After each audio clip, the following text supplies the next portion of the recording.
உன்னை துரோகம் செய்த ஆண்களை எதிர்த்து கத்தினால் உன் சக்தி குறையும். பழி வாங்கினால் நீ அவர்களுடைய விளையாட்டுக்குள் சிக்குவாய். அமைதியாக உன் மதிப்பை உயர்த்தி உன் வாழ்க்கையை முன்னேற்றுவதுதான் உண்மையான தண்டனை. துரோகம் செய்தவன் உன் கவனத்தை இழந்த கணமே அவன் பலவீனமாகிறான்.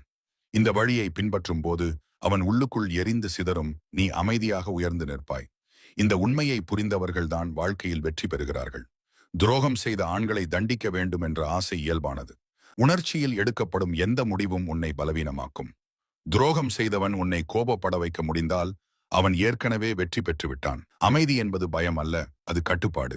நீ அமைதியாக இருந்தால் உன் எண்ணங்கள் தெளிவாகும். தெளிவு வந்த பிறகுதான் சரியான தண்டனை தொடங்கும். துரோகம் செய்தவன் எதிர்பார்ப்பது உன் கண்ணீர், உன் கோபம், உன் கவனம். ஆனால் நீ அவனை கவனிக்காமல் உன் வாழ்க்கையை மட்டுமே கவனிக்க ஆரம்பித்தால் அவன் உள்ளுக்குள் சிதற ஆரம்பிப்பான். நீ உயரும்போது அவன் தாழ்வதை பார்க்கும் வழிதான் மிக கடுமையான தண்டனை. அதற்காக நீ உன் ஒழுக்கத்தை மாற்ற வேண்டியதில்லை, உன் நேர்மையை இழக்க வேண்டியதில்லை. தினமும் உன்னை மேம்படுத்திக் கொள். உன் அறிவை வளர்த்து, உன் திறனை கூர்மையாக்கி, உன் மதிப்பை உயர்த்து. துரோகம் செய்தவன் உன்னை சிறியவன் என்று நினைத்தான். ஆனால் நீ பெரியவனாக மாறும்போது அவன் நினைப்புகள் அவனை தண்டிக்க ஆரம்பிக்கும். எதிரியை அழிக்க விரும்பினால் அவனை எதிரியாக பார்க்காதே. அவனை உன் பயணத்தில் ஒரு பாடமாக மட்டும் நினை. அந்த பாடம் உன்னை வலிமையானவனாக மாற்றினால் அதுவே மிகப்பெரிய வெற்றி. துரோகம் செய்த ஆண் உன் வாழ்க்கையின் முடிவு அல்ல, உன் மாற்றத்தின் தொடக்கம். இந்த உண்மையை புரிந்தவன் யாரையும் தண்டிக்க வேண்டிய அவசியமே இல்லாமல் வாழ்க்கையே அவனுக்காக தண்டனை வழங்கும். இரண்டாவது படி, உன் மதிப்பை காக்கும் கலை. துரோகம் செய்த ஆண்கள் பெரும்பாலும் உன் எல்லைகளை சிதைக்க நினைப்பார்கள். நீ எவ்வளவு பொறுத்துக் கொள்கிறாயோ அவ்வளவு அவர்கள் தைரியமாகி விடுவார்கள். அதனால் அமைதியுடன் உறுதியான எல்லை அமைப்பதே முக்கியம். இனி அவனுக்கு உன் நேரம் இல்லை, உன் ஆற்றல் இல்லை, உன் ரகசியங்கள் இல்லை. இது பழிவாங்கல் அல்ல, பாதுகாப்பு. உன் சக்தியை வீணடிக்கும் இடத்தில் இருந்து விலகுவதுதான் அறிவு. நீ அவனிடமிருந்து விலகிய கணமே அவன் உன்னை கட்டுப்படுத்தும் அதிகாரத்தை இழக்கிறான். அவன் எதிர்பார்த்தது உன் தயக்கம், உன் குழப்பம். ஆனால் நீ தெளிவாக முடிவு எடுக்கும் போது அவன் உள்ளுக்குள் பயம் பிறக்கிறது.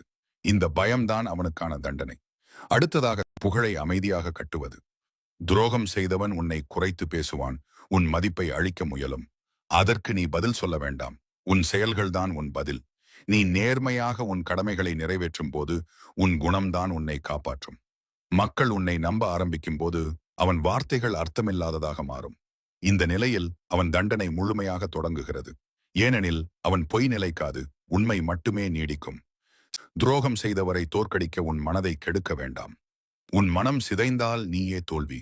ஆனால் நீ உன் மனத்தை கட்டுப்பாட்டில் வைத்தால் எதிரி தானாகவே சிதறுவான். இந்த வழி மெதுவாக நடக்கும், ஆனால் உறுதியானது.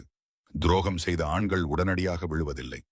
ஆனால் அவர்கள் உள்ளுக்குள் தினமும் சிதறிக்கொண்டே இருப்பார். அதுபடி உன் வாழ்க்கையை உச்சத்திற்கு கொண்டு செல்வது. துரோகம் செய்த ஆண் உன்னை பின்னுக்கு இழுக்க நினைத்தான், உன் வளர்ச்சியை நிறுத்த நினைத்தான். அதற்கு சிறந்த பதில் உன் முன்னேற்றம். நீ முன்னேற ஆரம்பித்தால் அவன் செய்த துரோகம் அவனுக்கே பாரமாக மாறும். தினமும் உன் இலக்குகளை தெளிவாக நினைவில் வைத்துக்கொள். உன் நேரத்தை சிதறடிக்கும் மனிதர்களை மெதுவாக விலக்கிக்கொள். உன் திறனை வளர்க்கும் செயல்களில் மட்டும் கவனம் செலுத்து. ஒருவன் வளர்ச்சியில் மூழ்கியிருக்கும் போது அவனை யாராலும் குலைக்க முடியாது. துரோகம் செய்தவன் உன் கவனத்தை மீண்டும் பெற முயற்சிப்பான். அவன் வருத்தம் காட்டலாம், பழைய நினைவுகளை எழுப்பலாம்.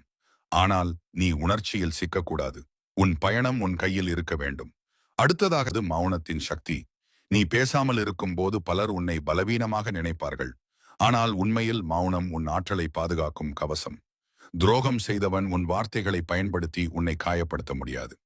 மௌனத்தில் உன் செயல்கள் பேச ஆரம்பிக்கும். உன் உயர்வுதான் அவனுக்கான தினசரி நினைவூட்டல். அவன் செய்த தவறு அவன் கண்களில் எப்போதும் நிற்கும். மன்னிப்பு என்பது மறந்து விடுதல் அல்ல, விடுதலை. நீ மனதில் அவனை வைத்திருந்தால் நீயே உன்னை சங்கிலியால் கட்டிக்கொண்டது போல. அவனை மனதிலிருந்து விடுவிக்கும் போது நீ முழுமையாக சுதந்திரம் அடைவாய். அந்த சுதந்திரத்தில்தான் உண்மையான வெற்றி இருக்கிறது. துரோகம் செய்த ஆண் உன் வாழ்க்கையின் ஒரு சிறிய அத்தியாயம் மட்டுமே. உன் முழு கதையை அவனால் எழுத முடியாது. நீ உன் கதையை நீயே எழுதும் போது துரோகம் செய்த ஆண்களை தண்டிக்க கத்தலும் பழிவாங்கலும் தேவையில்லை. அமைதி, எல்லை, முன்னேற்றம். நீ உன் மதிப்பை காத்து உன் வாழ்க்கையை உயர்த்தும் போது துரோகம் செய்தவன் தானாகவே தண்டனை அனுபவிப்பான். இந்த உண்மையை புரிந்து செயல்படுத்தினால் உன் வாழ்க்கை புதிய உயரத்திற்கு செல்லும். நீங்கள் இந்த வீடியோவை ரசித்திருந்தால் கீழே உள்ள லைக் பொத்தானை அழுத்துங்கள். நமது சேனலை சப்ஸ்கிரைப் செய்து எப்போதும் புதிய பயனுள்ள மற்றும் மனதிற்கு ஊக்கம் தரும் காணொளிகளை நேரடியாக பெறுங்கள். நண்பர்களுடன் இந்த வீடியோவை பகிர்ந்து அவர்களுக்கும் இதேபோல அறிவு, உற்சாகம் கிடைக்கச் செய்யுங்கள். காமெண்ட் பகுதியில் உங்கள் எண்ணங்களை பகிரவும். உங்கள் கருத்துக்கள் நமக்கு மிகவும் முக்கியம். மேலும் வீடியோவை முடிவில் ஷேர் செய்து சமூக வலைத்தளங்களில் பரப்புங்கள். உங்கள் செயல் நமது குழுவிற்கு தொடர்ச்சியான ஊக்கமாக இருக்கும்.